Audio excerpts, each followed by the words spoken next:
제10장. 죽은 파리들이 향기름을 악취가 나게 만드는 것 같이 적은 우매가 지혜와 존귀를 난처하게 만드느니라.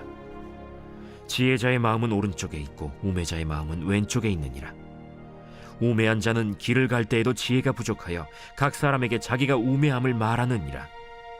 주권자가 내게 분을 일으키거든 너는 내 자리를 떠나지 말라. 공손함이 큰 허물을 용서받게 하느니라. 내가 해 아래에서 한 가지 재난을 보았노니 곧 주권자에게서 나오는 허물이라. 우매한 자가 크게 높은 지위들을 얻고 부자들이 낮은 지위에 앉는도다. 또 내가 보았노니 종들은 말을 타고 고관들은 종들처럼 땅에 걸어 다니는도다. 함정을 파는 자는 거기에 빠질 것이요 담을 허는 자는 뱀에게 물리리라. 돌들을 떠내는 자는 그로 말미암아 상할 것이요 나무들을 쪼개는 자는 그로 말미암아 위험을 당하리라. 철 연장이 무디어졌는데도 나를 갈지 아니하면 힘이 더 드느니라. 오직 지혜는 성공하기에 유익하니라. 주소를 베풀기 전에 뱀에게 물렸으면 술객은 소용이 없느니라. 7월 16일 새벽 하나님의 말씀은 전도서 10장 1절부터 11절입니다. 전도자는 본문에서 지혜의 실천적인 측면들을 자세하게 이야기하고 있습니다. 먼저 전도자는 지혜의 주제를 다루면서 지혜의 한계라는 측면에서 9장 18절의 사상을 이어가고 있습니다. 1절입니다.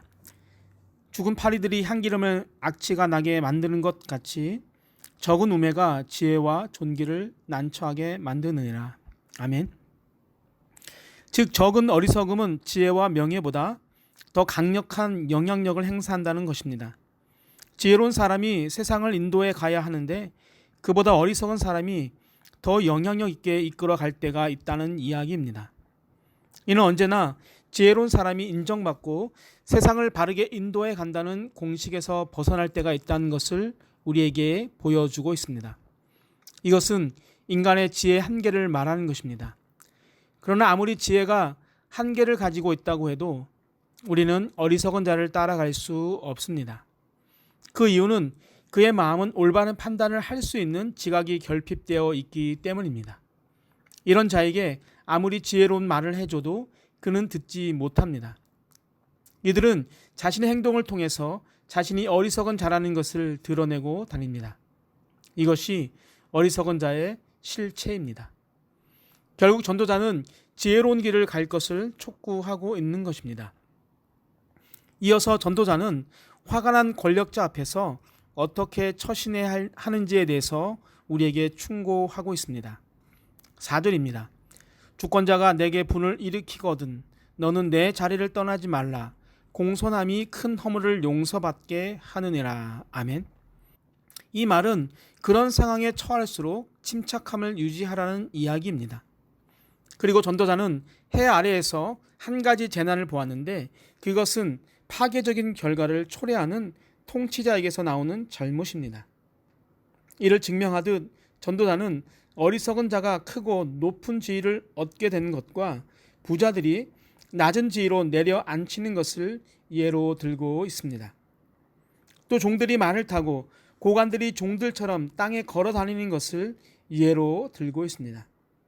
이뿐 아니라 전도자는 함정을 파는 행위와 담을 허는 인간의 행동에는 위험이 따른다는 것을 말합니다. 함정에 빠지게 되고 담을 허물어 뱀에 물리게 되는 전혀 예상치 못한 위험에 빠질 수 있다는 것을 보여주고 있습니다. 그렇다면 우리는 어떻게 해야 할까요? 전도자는 오직 지혜를 통해서 이러한 난간을 헤쳐나가야 한다고 말합니다. 10절입니다. 철 연장이 무디어졌는데도 나를 갈지 아니하면 힘이 더 드느니라. 오직 지혜는 성공하기에 유익하니라. 아멘. 무디어진 연장의 나를 갈지 않으면 그 연장을 사용할 때 더 많은 힘이 들게 됩니다. 이러한 상황에서 지혜는 무딘 연장을 날카롭게 가는 것과 같다는 말입니다. 그래서 지혜를 잘 사용하기만 하면 사람에게 유익을 줄 수 있다는 것입니다. 결국 전도자는 비록 지혜는 제한적이지만 제대로 쓰면 유익을 줄 수 있기에 무시해서는 안 된다고 가르치고 있습니다. 이처럼 우리가 살아가는 세상은 뒤죽박죽 돌아가고 앞뒤를 알 수 없는 세상입니다. 언제 어디서 위험이 닥쳐올지 모르는 불안한 세상입니다. 어제의 동지가 오늘의 적이 되는 세상입니다. 그래도 우리는 세상에서 하나님의 의로운 통치를 인정해야 합니다.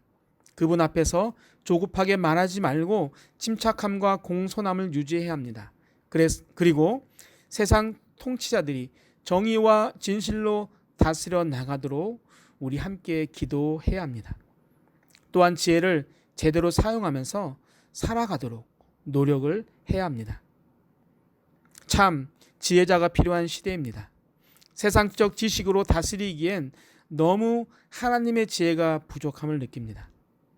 우리 산돌의 성도인들이 세상에서 하나님의 지혜를 전하는 일꾼들이 되기를 주님의 이름으로 축복합니다. 아멘. 하나님 아버지, 어지러운 세상 속에서 믿음의 자녀인 우리들이 하나님의 지혜를 전하며 살아가길 원합니다.